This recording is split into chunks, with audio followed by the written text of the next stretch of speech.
Bienvenidos a un programa más de Viva Mejor, su programa médico favorito, donde cada semana le presentamos especialistas que nos van a hablar sobre diferentes temas. Hoy vamos a hablar sobre las anemias, ese mareíto que le da muchas veces a la población, que dice que es por falta de sangre. Vamos a hablar sobre las anemias que se presentan en el embarazo, en las anemias que se le presentan a los niños, en las anemias que se le presenta a los ancianos. Para ellos tenemos la voz especializada del doctor Sócrates Sosa, quien es hematólogo y que se encuentra aquí hoy con nosotros. Bienvenido, doctor, a su programa Viva Mejor. Gracias por la invitación, esperando poder llenar los cometidos y que la audiencia del programa saque lo que necesita del mismo. Seguro que sí, doctor. Vamos a comenzar por algo bien simple, para aquellos televidentes que nos estén viendo. ¿Qué es lo que se le denomina anemia? ¿Cómo se presenta? ¿Cuáles son sus síntomas? ¿Y cómo podemos diagnosticarlo? Mira, la anemia, la definición de anemia no es más que la disminución en dos de los valores de las desviaciones estándar, decimos los médicos, considerados como normal para una determinada población. ¿Qué quiere decir eso? ¿Y por qué para una determinada población? Preguntará la gente. No es lo mismo, los niveles de hemoglobina no son lo mismo para un dominicano que para una persona que vive en Bolivia. Por el asunto de la altura, en Bolivia los niveles de hemoglobina son mayor que en la población dominicana, que entonces van a ser mejor. Por eso tiene que circunscribirse el diagnóstico de la anemia, esos valores de hemoglobina y de hematócrito a una determinada población. Entonces, cuando se encuentra una disminución en dos de las desviaciones consideradas como normales por debajo, entonces se habla de anemia, de cuadro anémico. Para que las personas entiendan, no es más que la disminución de los valores de la hemoglobina y el hematócrito que están presentes en el hemograma. Y esos valores fluctúan, ¿verdad? Fluctúan entre los niños, los adolescentes, los ancianos. Claro, por eso decía determinado para población, porque también por sexo, por edad, o sea, hay valores que están determinados para determinada población. Por ejemplo, un hombre adulto en condiciones normales debe tener 15 más o menos 2 de hemoglobina. ¿Qué quiere decir eso? Debe tener 13 abajo o 17 arriba. Así mismo. Por encima de 17 ya entonces tiene valores por encima de lo normal. Estaríamos hablando de otra patología. Para el caso sería una policitemia si tiene los glóbulos rojos muy elevados. Pero si tiene menos de 13 un hombre adulto, entonces tiene anemia. En las mujeres el valor entonces baja un poquito. Por el asunto de los procesos menstruales, que pierden mensualmente determinada cantidad de sangre, entonces tienen tendencia o deben tener niveles de hemoglobina por debajo del de los hombres. Entonces, para una mujer en condiciones normales se considera 14 más o menos 2. Una mujer hasta 12 es tolerable, hasta 16 es tolerable arriba entonces los niveles de hemoglobina. Para el hematócrito es una proporción igual, una debe tener 3 veces el valor de hemoglobina en hematócrito. Así es. Entonces, en mujeres se considera como normal 45 más o menos 5. O sea, hasta 50 es normal y por debajo de 40 es anemia. Lo mismo entonces para un hombre se habla de 50 más o menos 5, hasta 55 es normal y por debajo de 45 gramos por decilitro, entonces se habla de anemia en el hombre. Sí, doctor, es significativo la pérdida de sangre, o sea, en la menstruación de las mujeres, porque, por ejemplo, en los bancos de sangre uno aprende desde que es estudiante que hay muchísimas mujeres que no pueden donar sangre porque pierden tanto volumen de sangre que la hemoglobina y el hematócrito no es suficiente, ¿verdad? O sea, fíjate, no es que no pueden donar sangre, o sea, su condición en ese momento no le permite donar sangre porque están anemizadas. Pero las mujeres sí son donantes de sangre. Sí, claro. Aprovecho porque hay un tabú, una mala información, un desconocimiento, inclusive en el personal que labora, en los mismos establecimientos de banco de sangre del país, que van mujeres a donar sencillamente. No, las mujeres no donan. No, porque es una falacia. Hay muchas mujeres que tienen los criterios. Evidentemente. Claro, ahora bien, hay que estar claro en que la menstruación como proceso fisiológico normal está supuesto a no causar anemia. Ahora, ¿qué se une a todo eso? Bueno, las mujeres menstruan, pero a veces la cantidad que menstruan no es la adecuada, o sea, no es lo que está permitido, porque tienen un mioma, tienen un problema hormonal, está sangrando más de lo normal. Entonces se anemizan por eso, pero también se anemizan por las dietas. Arriba de que menstruan, entonces quieren mantener la figura y hacen dieta de forma descomunal, o sea que se anemizan también por las dietas. Y otra cosa es por los mismos hábitos alimenticios. En condiciones de nutrición normal, una mujer con un patrón menstrual normal también adecuado, o sea, una menstruación fisiológica, si se alimenta adecuadamente no tiene por qué anemizarse. Ahora, en la población dominicana hay un problema cultural, o sea, el dominicano consumimos arroz, habichuela y carne. ¿Qué quiere decir eso? Un plato de arroz con un poquito de habichuela y un trocito de carne en la orilla, con un poquito de salsa. Entonces, bueno, no debía ser así, uno debía consumir carne, habichuela y arroz en la misma proporción. Entonces, bueno, un pedazo grande de carne, una taza de habichuela y un poquito de arroz para, vamos a decir, para llenar el estómago, para que se sienta que comió. Pero las cosas que alimentan eventualmente las vamos echando de lado y vamos consumiendo entonces todo eso, aunado al proceso menstrual, fisiológico, mensual, a veces ciclo corto, la dieta, la mala alimentación por los hábitos propios que tenemos, entonces hacen que las mujeres se anemicen con mucho mayor frecuencia que los hombres. Doctor, muchas personas descubren que tienen anemia cuando van al médico y se hacen un chequeo de rutina, ¿verdad? Sin embargo, la anemia da síntomas. Muchas veces da síntomas leves, otras veces da síntomas severos. Nos gustaría muchísimo que usted nos explicara cuáles son algunos de estos síntomas que debemos tener presentes para, en caso de estarlo padeciendo, acudir rápidamente a nuestro médico. Fíjate que nosotros cuando hablamos de anemia no hablamos de anemia como una entidad, sino que ya, y está descrito así en los libros, se habla de síndrome anémico. O sea, un síndrome es una enfermedad, es una entidad que te ocasiona síntomas a cualquier nivel. Entonces la anemia puede comenzar por tener pérdida del pelo. Hay pérdida del pelo que no necesariamente están asociadas a la herencia. Vamos a decir, bueno, me estoy quedando calvo porque tengo en la herencia que al final de la vida, bueno, voy a ser calvo. No, no.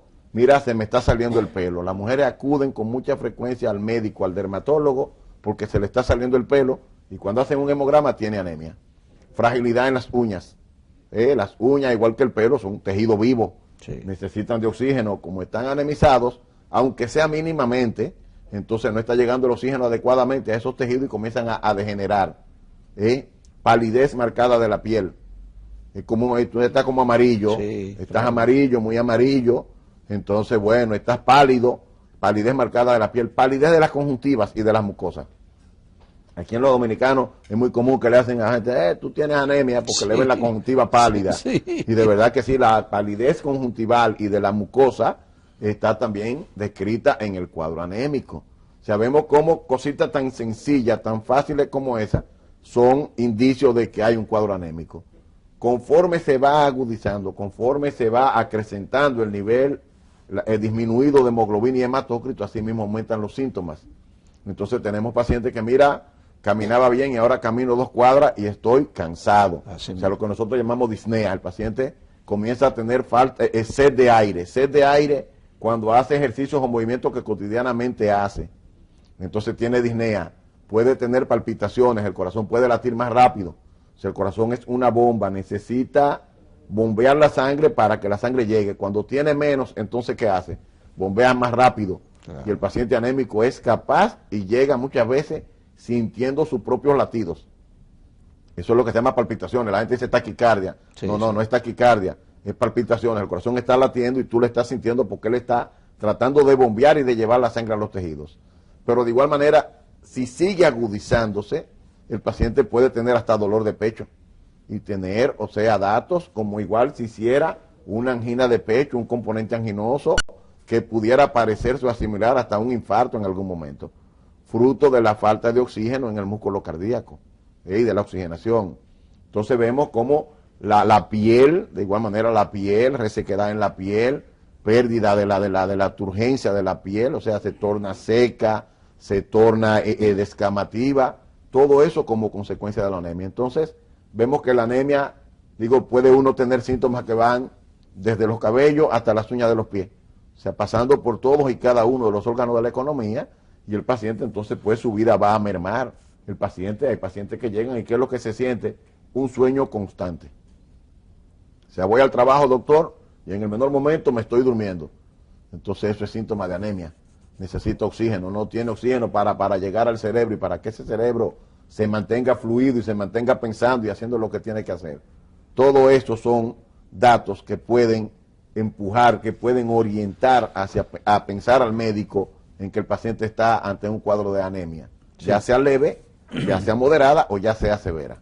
Doctor, en nuestro país una de las características negativas que tenemos es la falta de estadística, ¿verdad? Las estadísticas en muchísimas áreas, principalmente en el área de salud, son escasas. Yo quisiera preguntarle si en el caso de las anemias, algo tan importante que afecta a millones de personas, ¿existe algún tipo de estadística? Primero, estadísticas generales.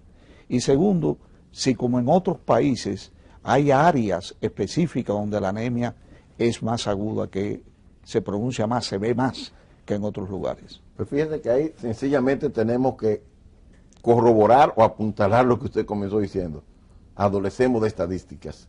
Inclusive una situación en la práctica diaria de la medicina, en el ejercicio diario con la que uno se enfrenta, es que tú tienes diferentes laboratorios que tienen establecido inclusive diferentes parámetros como normal. Sí. O sea, los parámetros que yo mencioné en principio son parámetros generales, son parámetros que se sacan de los libros.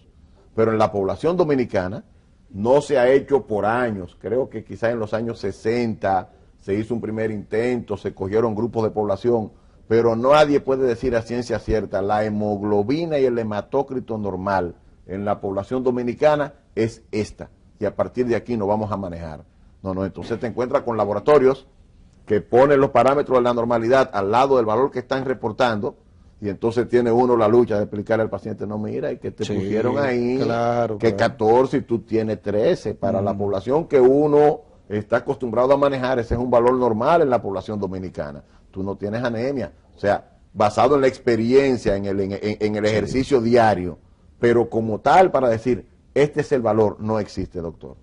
No existe ese parámetro, no se ha trabajado, nadie se ha dedicado a hacer un estudio, porque bueno, somos 10 millones de personas, habría que sentarse con un estadístico para que diga, eso requiere todo hacer un proceso estudio, logístico. exactamente, claro. Mira, para 10 millones de personas, para tú poder establecer esa media necesitas tal población para que la población sea representativa, porque si nos vamos sin duda alguna, que si nos vamos a la Sursa, o nos vamos a Asua, a Guayabal de Asua, y cogemos una persona de Arroyo Hondo, de Naco, de Bellavista, con niveles de vida diferentes, vamos a encontrar niveles de hemoglobina diferentes. Claro que sí. Entonces, por las condiciones de vida.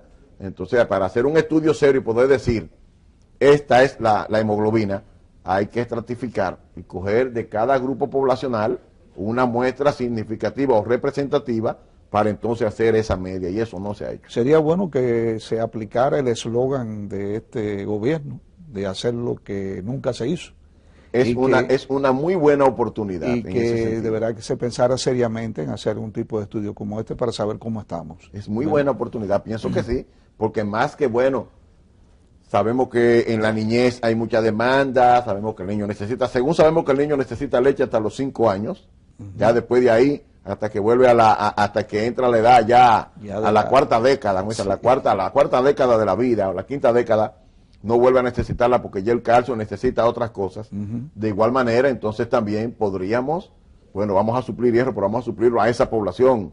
A esta población, mujeres en edad fértil, yo les recomiendo siempre, mujeres en edad fértil, mujeres, o sea, que están menstruando, que pueden salir embarazadas, o aunque no puedan salir embarazadas, yo le digo, mire, usted 2 veces al año, sin ni siquiera venir al hematólogo, si no tiene anemia y no se siente nada, coja 2 meses al año y supleméntese con hierro, porque se está perdiendo. Sí. Entonces le digo, inclusive, ¿usted cumple años cuándo? En mayo. Dice, mire, cuando uno cumple años, uno se hace un regalo. Uno se hace un uno regalo. Mismo. Entonces dice, el mes de mayo me voy a regalar mi mes de hierro, mi mes de mi medicamento de hierro, un mes. Y dice, bueno, en diciembre vienen las fiestas, comienzan los anuncios, la fiesta, la Navidad, entonces aprovecha y cuando comienzan los anuncios para tenerlo presente, dice, entonces ahora me voy a regalar otro mes. Y mientras están en la edad fértil, mientras están menstruando, hacer eso hace que haya el balance. Claro. Porque es más fácil suplementar que tratar. O sea, es más fácil suplementar que tratar. Claro, por supuesto. Y es una guerra muchas veces también, porque entonces te llegan y te dicen, yo estoy tomando esto. Pero los suplementos son están en la farmacia y lo deben vender sin indicación médica. Usted va y lo coge, como dicen los norteamericanos, over the counting, están sobre el counting, ahí están en la farmacia, en los supermercados, pero cuando ya necesita medicamento que tiene una dosis de hierro para suplir un déficit, para corregir una anemia, entonces ya necesita una prescripción. Claro que sí. Entonces es diferente. Doctor, ¿cuáles serían en nuestro país las causas más frecuentes de anemia? Mira, la causa, por lo menos en lo que veo en la casuística que uno maneja, la causa más frecuente de anemia es la menstruación en las mujeres.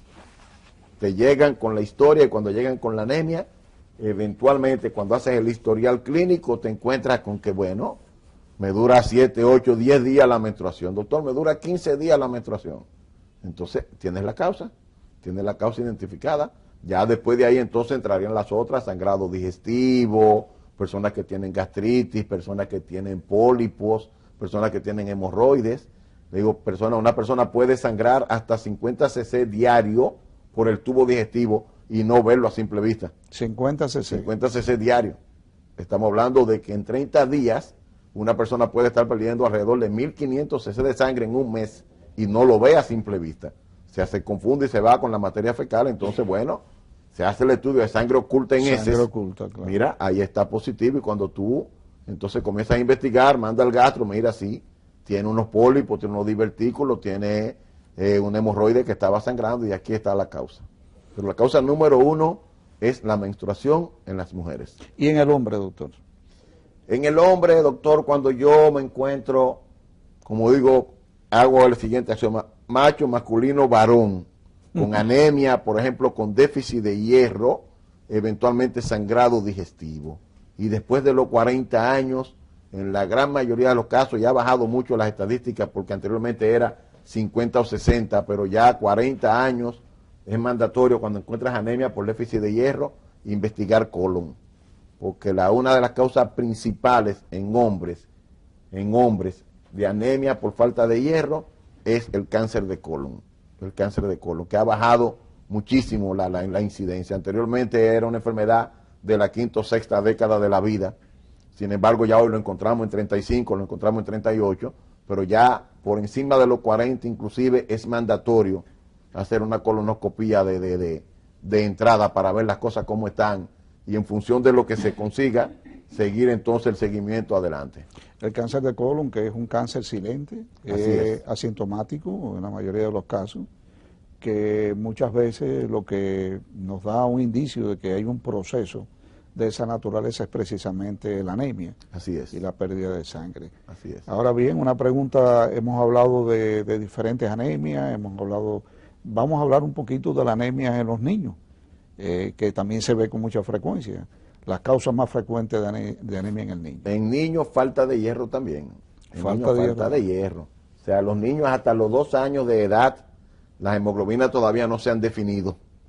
Hay escuelas inclusive que hasta los 2 años optan por suplir lo que son los minerales, las otras cosas que necesita, calcio, fósforo, vitamina D, vitamina C, y no ponen hierro hasta que no pasan los 2 años. A los 2 años de edad, ya cuando las hemoglobinas se han definido, cuando la hemoglobina fetal, que es la que el niño tiene cuando nace, cuando, ¿verdad?, todavía la mantiene, hasta los 2 años, cuando ya todo se definió, entonces a partir de ahí lo que se recomienda es suplementar con hierro.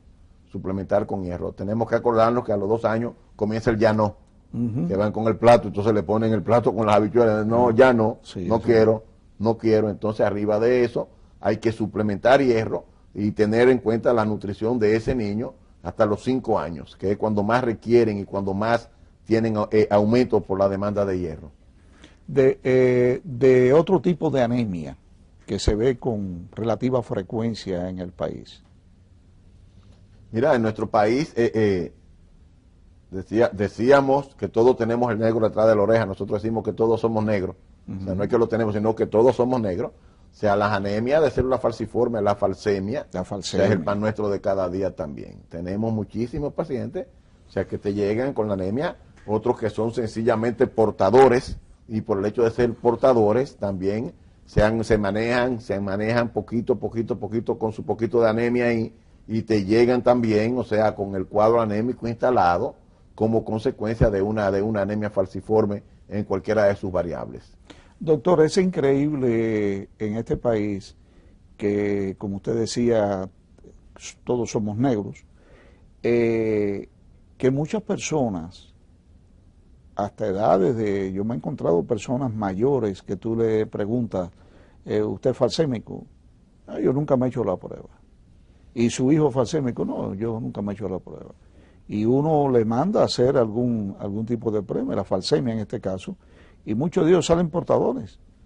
Salen portadores, no han tenido ninguna crisis falsémica, pero tienen su anemia y tienen su marcador de que sale una falsemia positiva. No, evidentemente, si es portador, bueno, no tiene por qué hacer crisis. Ninguna. No tiene, solamente en condiciones muy especiales a las que no estamos sometidos, el portador puede desencadenar algún tipo de crisis. Pero ahí lo que hay es un desconocimiento garrafal, un desconocimiento de la población, y ahí sí hay que hacer mucho hincapié, los médicos tenemos que hacer mucho el mea culpa, porque fruto de eso seguimos teniendo entonces pacientes falsémicos puros.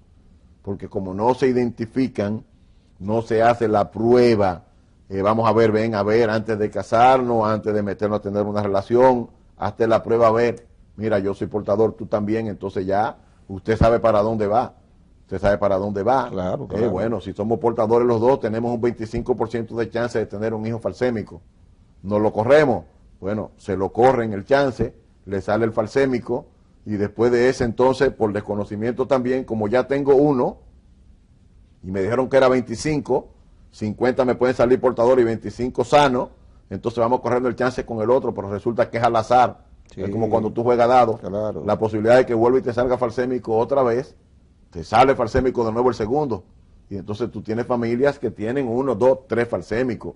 Y ya ahí digo, no es por desconocimiento, ahí por inconsciencia. Porque si te salió el primero, te viste, siéntate, piensa, analiza, pero juegan a la ruleta y otra vez. Entonces hay familias que tienen 3 hijos falsémicos. Y bueno, se tienen hoy en día los falsémicos ya. Son pacientes que viven, que hacen su vida prácticamente normal, muchísimos de ellos.